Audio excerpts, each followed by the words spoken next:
जनता के किसी मुद्दे को ये छूना नहीं चाहते, गरीबों को और गरीब बनाना चाहते हैं, क्योंकि इनके पीछे पीछे लोग टहलते रहे, सिर्फ वही बनाना चाहते हैं। और वही जब देश आजाद हुआ था हम लोगों को उसी दौर में ले जाना चाहते हैं। ऐसी निकम्मी सरकार कभी आई नहीं, और ऐसा निकम्मा प्रधानमंत्री, इतना झूठा प्रधानमंत्री कभी इस देश में। काम एकदम दोगलेपन का है। सरकार की नीतियां जो है कुछ स्पेशल लोगों के लिए अलग हैं, बाकी लोगों के लिए अलग हैं। सरकार को हमेशा एक मत होकर काम करना चाहिए, किसी के लिए अलग किसी के लिए अलग नहीं। जैसे कि रोजगार के नाम पे देख लीजिए, हर जगह पक्षपात हो रहा है।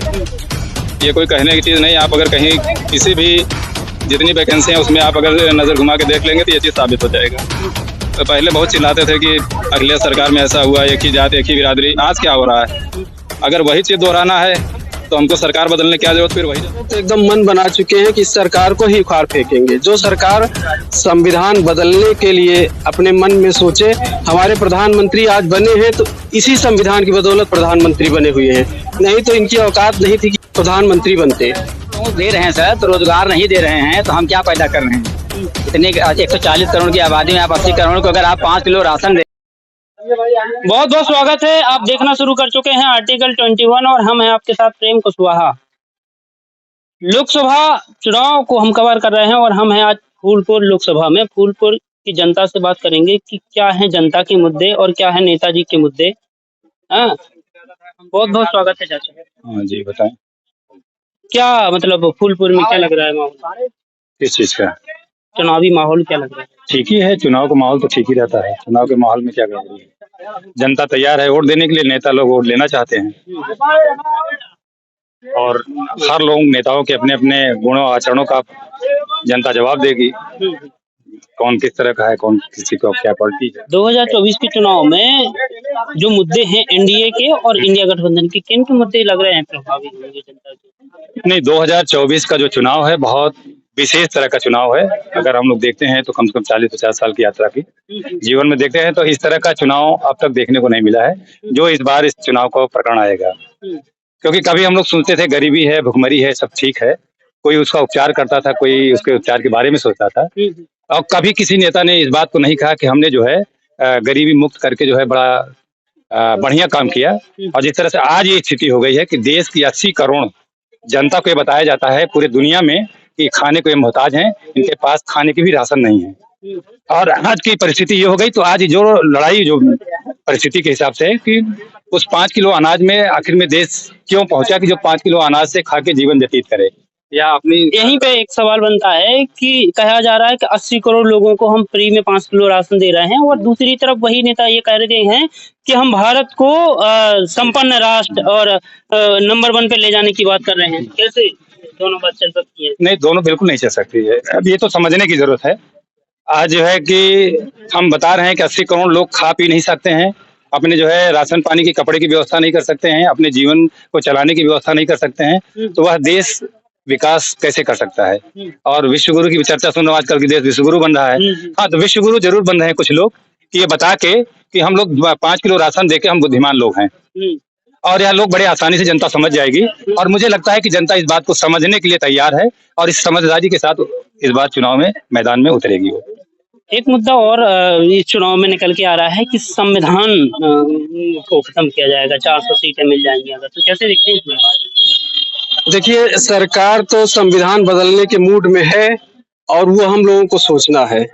हम लोग तो एकदम मन बना चुके हैं कि इस सरकार को ही उखाड़ फेंकेंगे। जो सरकार संविधान बदलने के लिए अपने मन में सोचे, हमारे प्रधानमंत्री आज बने हैं तो इसी संविधान की बदौलत प्रधानमंत्री बने हुए हैं, नहीं तो इनकी औकात नहीं थी कि ये प्रधानमंत्री बनते।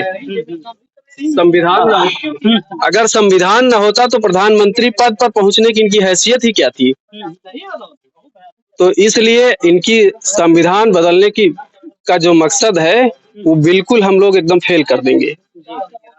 आ रहे हैं आपके पास में, युवा हैं आप, क्या मतलब रोजगार की स्थिति है? रोजगार कुछ नहीं है, खत्म है एकदम। 10 साल के बीजेपी के कार्यकाल को कैसे देखते हैं? कोई मतलब नहीं है, सरकार इनकी कोई सही नहीं चली। अब इस बार सरकार इनकी हटा दी जाएगी। हट जाएगी। हाँ हाँ बिल्कुल। परिवर्तन होगा। हाँ 145 150 सीट इनकी आएगी, बस वो खत्म है ये लोग। वो जो 400 सीट पार की गारंटी 400 बार सपना देखें अब की बार, सपना है ये लोग, अब की बार कुछ नहीं है। 140 145 बार साथ दें इन लोगों का, अब की बार खत्म बीजेपी। क्या कहना चाहेंगे, मतलब जो सरकार का काम कैसे देखते हैं? सरकार का काम एकदम दोगलेपन का है। कैसे? सरकार की नीतियां जो है कुछ स्पेशल लोगों के लिए अलग हैं, बाकी लोगों के लिए अलग हैं। सरकार को हमेशा एक मत होके काम करना चाहिए, किसी के लिए अलग किसी के लिए अलग नहीं। जैसे कि रोजगार के नाम पे देख लीजिए, हर जगह पक्षपात हो रहा है। ये कोई कहने की चीज नहीं। आप अगर कहीं किसी भी जितनी वैकेंसी है उसमें आप अगर नजर घुमा के देख लेंगे तो ये चीज साबित हो जाएगा। पहले बहुत चिल्लाते थे कि अखिलेश सरकार में ऐसा हुआ, एक ही जात एक ही बिरादरी। आज क्या हो रहा है? अगर वही चीज दोहराना है तो हमको सरकार बदलने क्या जरूरत, फिर वही चलती रहे। 2024 का चुनाव में क्या होगा, मतलब सत्ता परिवर्तन की सत्ता वापसी? 2024 का चुनाव जो है एकदम परिवर्तन होगा, सत्ता परिवर्तन। क्या कहना चाहेंगे, महंगाई पे अंकुश लगा हुआ है क्या? महंगाई पे कोई अंकुश नहीं लगा सर जी। महंगाई कहने के लिए गवर्नमेंट कह रही है, लेकिन कुछ भी नहीं। महंगाई बहुत चरम पे है, चाहे जिस चीज में देख लीजिए, राशन देख लीजिए, गैस देख लीजिए। अभी गैस का दाम कम कर दिए हैं, इसके पहले देख लीजिए पेट्रोल डीजल का भाव देख लीजिए। और लाइट की ये समस्या है, लाइट कहा जाता है कि 24 घंटे मिलेगी, कोई लाइट नहीं है। और कुल मिला के हम लोगों को जो है काम करने के लिए जनरेटर चलाने पड़ते हैं, है ना। तो ऐसा नहीं है कि जो है महंगाई बहुत है। ये अलग बात है कि शाइनिंग इंडिया की तरह चमकाते रहिए, आप मीडिया में बताते रहिए, टीवी बताते रहिए, ऐसा कुछ नहीं है। तो गरीब आदमी से पूछिए तो खाने के लाले पड़े हैं, और कुछ नहीं। जो मतलब वो कहा जा रहा है कि 80 करोड़ लोगों को राशन दे रहे हैं, तो कैसे दे रहे हैं? नहीं 80 करोड़ लोगों को दे रहे हैं सर, तो रोजगार नहीं दे रहे हैं, तो हम क्या पैदा कर रहे हैं? इतने 140 करोड़ की आबादी में आप 80 करोड़ को अगर आप 5 किलो राशन देंगे, क्या आप कह रहे हैं कि राशन दे रहे हैं 80 करोड़ को, क्या 5 किलो राशन जो मिलने से एक परिवार का गुजारा हो सकता है? आज बेरोजगारी इस तरह बढ़ी है कि कोई आदमी काम करने जा रहा है उसको लेबर का काम नहीं मिल रहा है महंगाई के कारण। जिसके शिक्षा पे जो इन्होंने कोई नीति नहीं बनाई, नीति बनाई अभी 18% GST लगा दिया, जिसके मध्यम वर्गीय जो श्रेणी के बच्चे हैं, जो मिडिल क्लास फैमिली के, क्या उनके बच्चे 2 बच्चे अगर ग्रेजुएशन कराना हुआ, एडमिशन कराना हुआ तो कहीं वो एडमिशन करा सकते हैं, पढ़ा सकते हैं? जो 8-10 हजार रुपए महीना कमाता है वो खिलाएगा अपने बच्चों को कि एडमिशन कराएगा कि पढ़ाएगा और कि घर का खर्च चलाएगा? सोचिए, इस पे क्या कोई नीति बनी सरकार की? कभी 10 साल के कार्यकाल में वो कह रहे हैं कि हमने इतना विकास किया है कि विकास के दम पे हम वोट मांग रहे हैं। नहीं, विकास वो एरोप्लेन चलाने से और वंदे भारत ट्रेन चलाने से विकास नहीं होता है। एक विकास समतुल्य समता मूलक समाज समरसता की तो बात करते हो। क्या ये भी सोच के चले हैं कि जो हमारा मिडिल क्लास परिवार है, हमारा निचले तबके का परिवार है, वो कैसे ऊपर आएगा? ये गरीबी नहीं, हाँ, उसको कैसे शिक्षा मिटाना चाहते? ये सरकार ऐसी है निकम्मी सरकार की ये गरीबी नहीं मिटाना चाहते, सिर्फ गरीबों को मिटाना चाहते हैं। गरीब राजनाथ सिंह का बयान आया है कि 2024 में सरकार आती है तो एक भी गरीब नहीं रहेगा। हाँ, तो ये गरीब खत्म कर देंगे ना, गरीबी खत्म करेंगे। गरीबी नहीं, गरीबों को खत्म कर देंगे, गरीबी खत्म हो जाएगी अपने आप। कैसे करेंगे? अरे भाई, गरीबों को हटा देंगे, फेंक देंगे। जैसे वहाँ लगा दिए थे बैरिकेटिंग, जब वो ट्रम्प आए थे, तो ऐसे सबको हटा देंगे, किनारे फेंक देंगे। और ये यही तो कर ही रहे हैं। जनता के किसी मुद्दे को ये छूना नहीं चाहते, गरीबों को और गरीब बनाना चाहते हैं, क्योंकि इनके पीछे पीछे लोग टहलते रहे, सिर्फ वही बनाना चाहते हैं। और वही जब देश आजाद हुआ था, हम लोगों को उसी दौर में ले जाना चाहते हैं। ऐसी निकम्मी सरकार कभी आई नहीं, और ऐसा निकम्मा प्रधानमंत्री, इतना झूठा प्रधानमंत्री कभी इस देश में नहीं आया। क्या कह रहे हैं? जुमलेबाज सरकार है ये।